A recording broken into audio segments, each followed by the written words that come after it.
ulama dan aktivis yang semakin hari semakin menjadi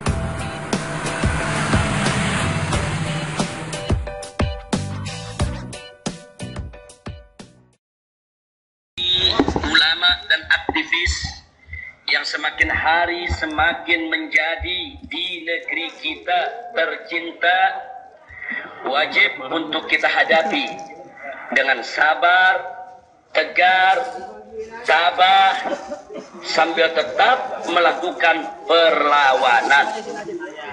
Perlawanan yang saya maksudkan di sini adalah perlawanan hukum maupun politik.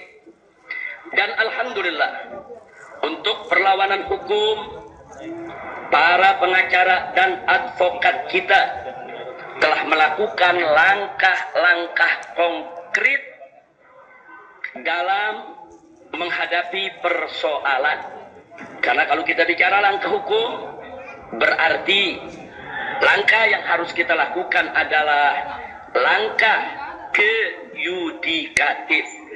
Dan itu terus dilakukan oleh para pengacara dan advokat, dan kita apresiasi apa yang sedang maupun yang telah ataupun yang akan mereka lakukan di dalam perlawanan hukum tersebut.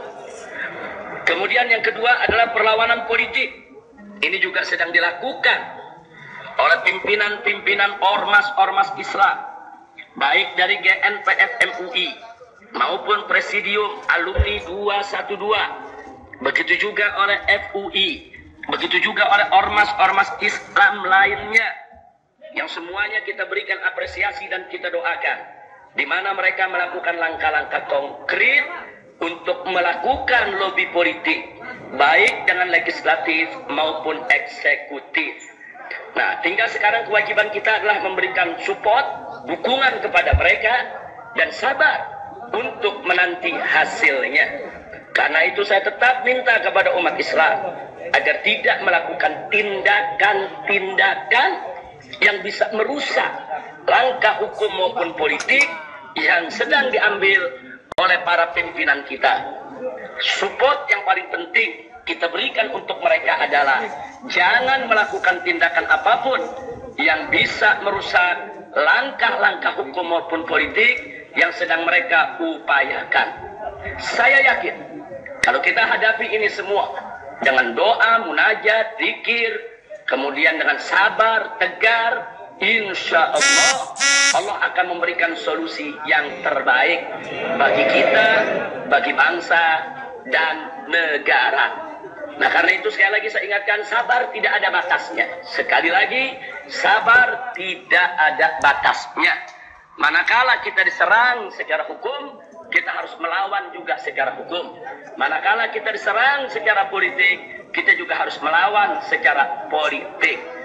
Nah, karena itu imbangi terus serangan-serangan lawan dengan serangan yang serupa.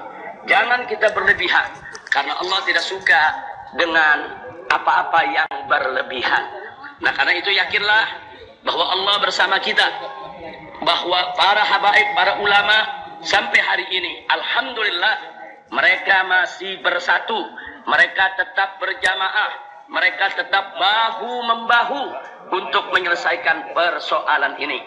Karena itu dari tanah suci, saya tetap memonitor, saya tetap mengontrol, saya tetap terus mengikuti semua perkembangan yang terjadi di Indonesia ini. Karena walau bagaimanapun juga, saya tidak bisa melepaskan diri dari tanggung jawab untuk menjaga umat, tanggung jawab untuk membela ulama negara maupun bangsa, tanggung jawab untuk tetap memperbaiki Indonesia ke depan agar betul-betul menjadi lebih berkah lagi. Nah, karena itu saya sampaikan apresiasi dan saya sampaikan terima kasih yang tinggi kepada seluruh umat Islam yang telah ikut mendukung perjuangan ini selama ini. Saya ucapkan terima kasih kepada para habaib, kepada para ulama, kepada para pimpinan majelis-majelis taklim, kepada pimpinan pondok-pondok pesantren, kepada seluruh aktivis Islam, kepada para tokoh, kepada segenap ormas maupun LSM yang selalu setia mengikuti aksi-aksi bela Islam. Dari aksi bela Islam yang pertama, kedua, ketiga, dan seterusnya. Dan saya berharap aksi-aksi bela Islam, aksi-aksi bela ulama ke depan tetap kita ikuti. Baik yang digelar oleh Presidium Alumni 212 maupun yang digelar oleh GNPF MUI ataupun yang digelar oleh elemen-elemen Islam lainnya. Begitu juga tidak lupa saya sampaikan terima kasih kepada para tokoh nasionalis yang selama ini telah ikut memberikan kontribusi konkret dalam perjuangan umat Islam. Karena mereka seperti kita, sama-sama cinta bangsa dan negara, sama-sama cinta NKRI yang berdasarkan Pancasila. Karena itu sekali lagi dan sekali lagi tidak bosan, saya selalu mengingatkan umat Islam dimanapun Anda berada, bersatu, berjamaah, berjuang bersama, jangan kita terpecah belah. Dan satu lagi yang saya ingatkan, jangan ada yang melakukan aksi apapun tanpa komando ulama, tanpa komando habaib. Kita tetap harus satu komando. Kita harus ikuti komando. Kalau itu yang kita lakukan, insya Allah Allah akan memberikan kemenangan kepada kita semua. Nasrun minallah wa fathun qarib wa basyiril mu'minin. Kemenangan datang dari Allah. Nasrun minallah wa fathun qarib. Kemenangan itu datangnya dari Allah. Wa fathun qarib. Dan kemenangan itu sudah dekat. Sudah dekat. Wa basyiril mu'minin. Dan berikan kabar gembira kepada orang-orang yang beriman. Yakinlah kemenangan sudah dekat. Kalau kita sabar, kita tegar, dan kita betul-betul melangkah dengan penuh perhitungan. Yakinlah dengan janji Allah. Allah subhanahu wa ta'ala qala in tansurullah yansurkum wa yuthabbit aqdamakum.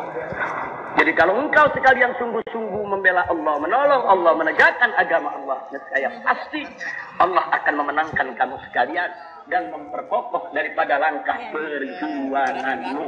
Karena itu tidak bosan, saya selalu mengingatkan. Saya selalu mengingatkan apa yang diingatkan oleh Allah dalam Al-Quran. Wa'tasimu bihablillahi jami'an wa la tafarraqu. Berpegang teguhlah kamu sekalian kepada tali Allah, kepada agama Allah, kepada hukum Allah. Jangan sekali-kali kamu berpecah belah. Dan ingat pesan Nabi, alaikum bil jamaah. Inna yadallahi ma'al jamaah. Wajib atas kamu berjuang bersama, bersatu, bahu-membahu. Karena sesungguhnya pertolongan Allah ada menyertai pada kebersamaan. Pasti Allah akan memenangkan kita semua manakala kita berjuang dengan tulus. Akhirnya sekali lagi saya ajak segenap umat Islam untuk tetap berjuang, membela agama dan negara, membela ulama dan NKRI, dan selalu bersatu, tidak terpecah belah.